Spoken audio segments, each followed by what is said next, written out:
Hey folks, welcome back for another build video where we are looking at a more Memento focused skill damage skill build. So that's a really convoluted way of saying that we're going to revisit the Memento skill build that we put together a long time ago and swap out some of that armor and armor regen for some more skill damage. So I will link that build in the video description if you want to go back and take a look at the choices we made in that one. But here I'm just going to go through and run through some of the changes as well as some of the similarities and why we continued them through to this build.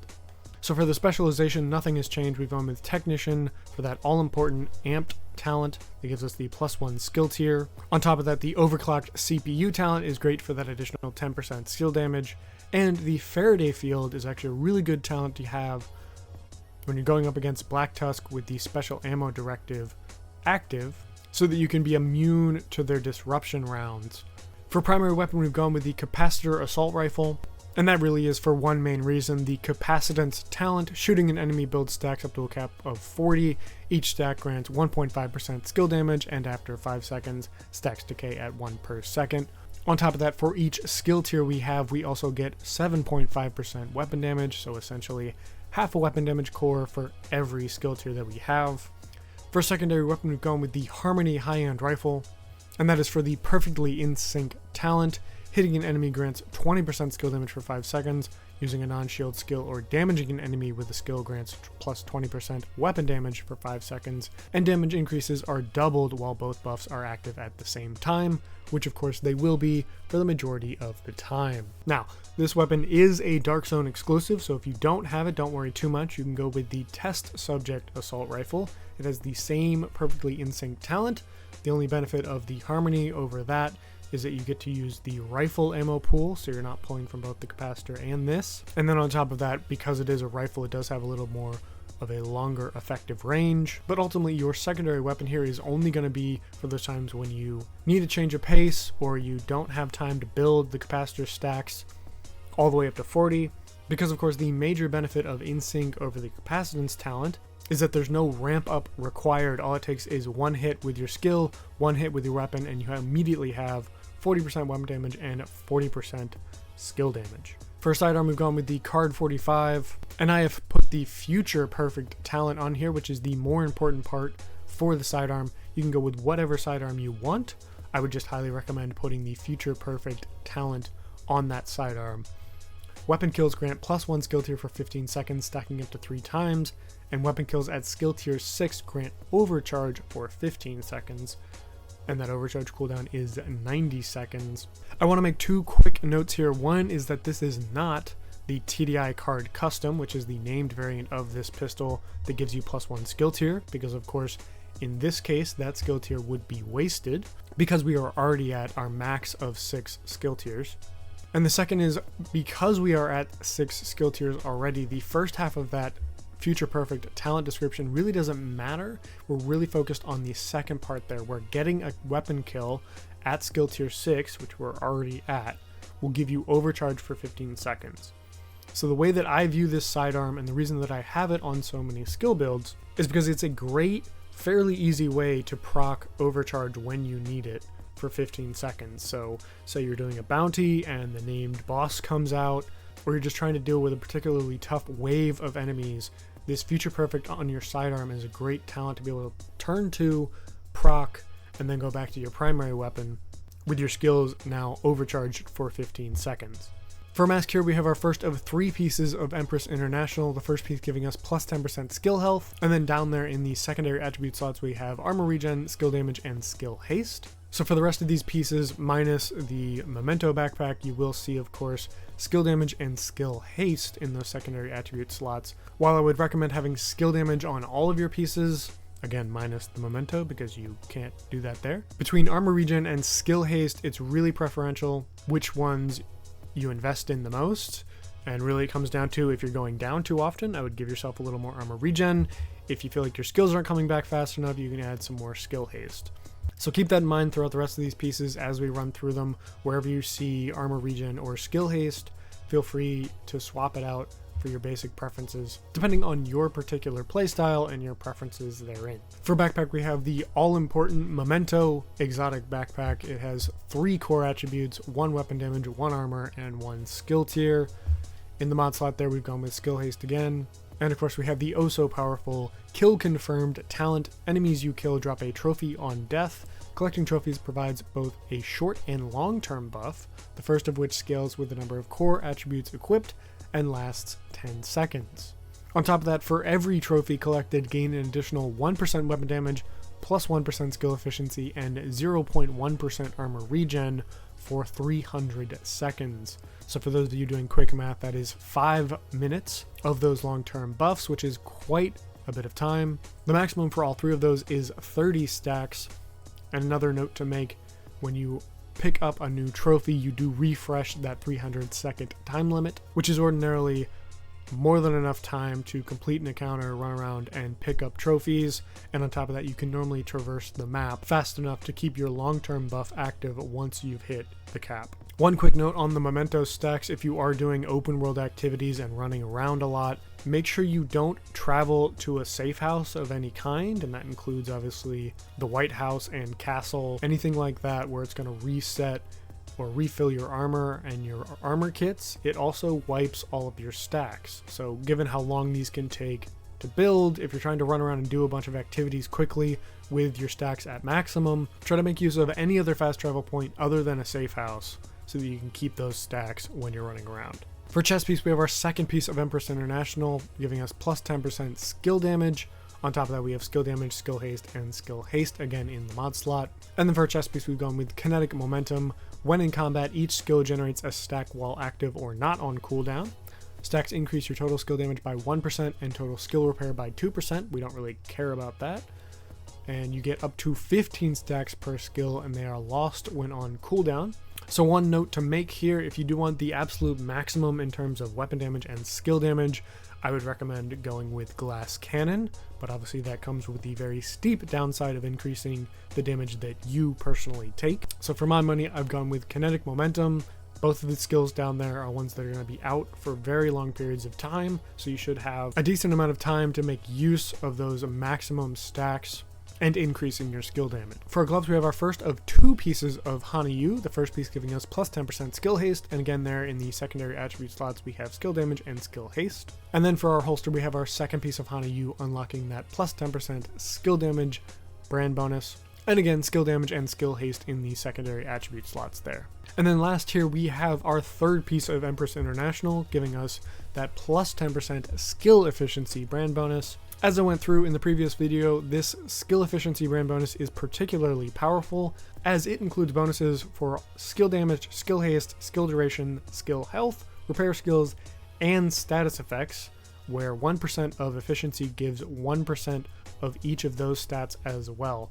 So as you can do the math in your head, that's quite a bit bundled up in that 10% skill efficiency. So I do highly recommend getting down to this third brand bonus on this build. On top of that, I haven't been mentioning it, but on all of the previous pieces we've had that skill tier core attribute, but because of the technician specialization where we're already getting +1 skill tier, if we were to go with our skill tier core attribute on our Kneepads as well, it would actually be wasted, as that would be our 7th skill tier, and the game only lets you go up to 6 tiers maximum. So if you can find a piece that'll drop with the right secondary attributes, in this case skill damage and skill haste, I would highly recommend re-rolling that core attribute to either weapon damage or armor. Here we've gone with armor to help ourselves stay upright and allow us a little more flexibility to run around and grab those trophies.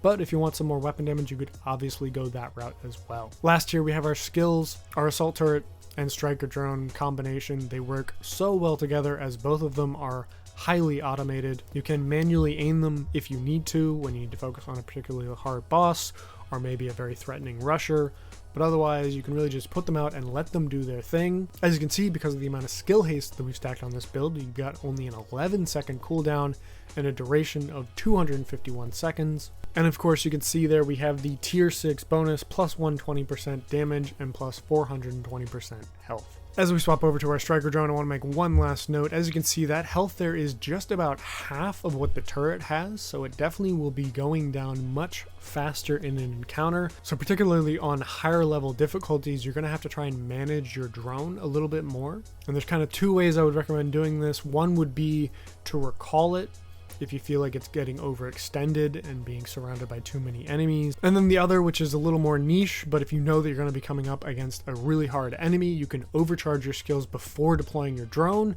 which will give it some additional health and damage, both of which will help keep it out for that extra bit longer and help you take down all the enemies and clear the field. So that's it. That's this build. Nothing too groundbreaking. Again, just drone, turret, and Memento. It's a great solo combination in particular. If you find yourself running around DC or New York on your own and you want a bit of automated backup, I highly recommend you put this build together and try it out. Let me know what you think in the comments below. As always, like this video if you liked it, subscribe if you want to see more, and tell your friends about the channel so you can continue to help us grow and make videos like this. Thank you so much for watching, and I will see you in the next one.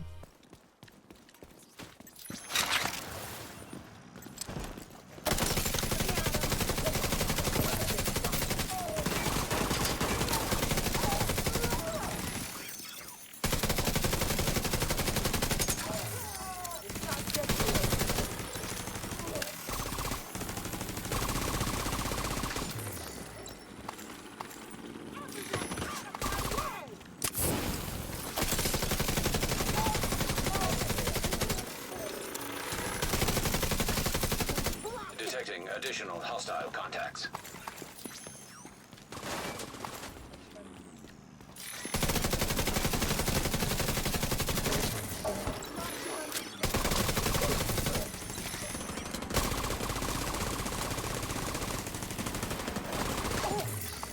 Incoming hostiles detected.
Control point detected.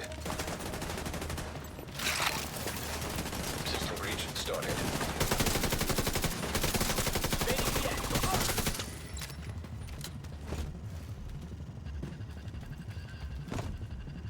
I can't believe it.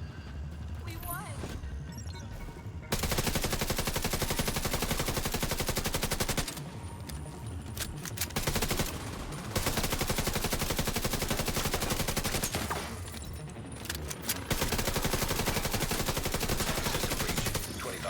Complete.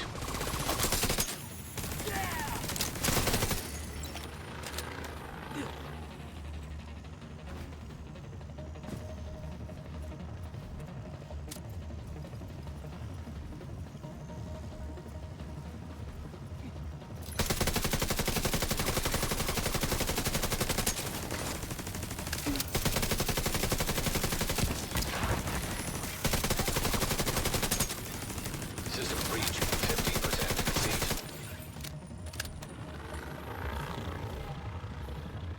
Is everyone okay?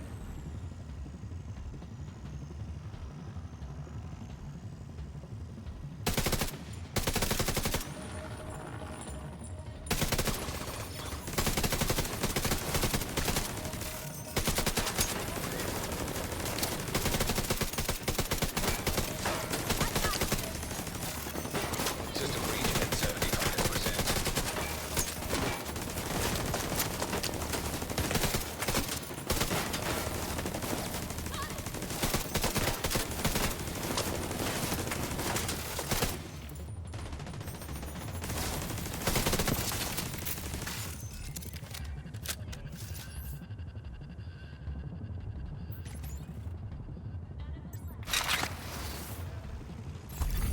The system has been breached.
Hearing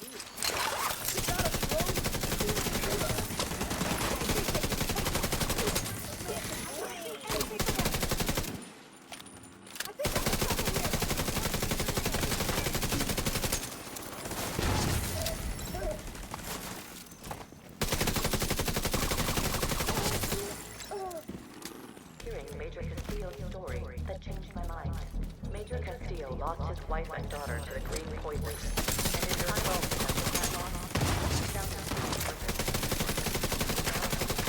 potential clear power plant would have followed in repair. Thanks to his tireless efforts, Major Castillo ensured that our communities across the eastern seaboard would have power this winter. Major Castillo may have been branded a traitor, but to me, he died freely.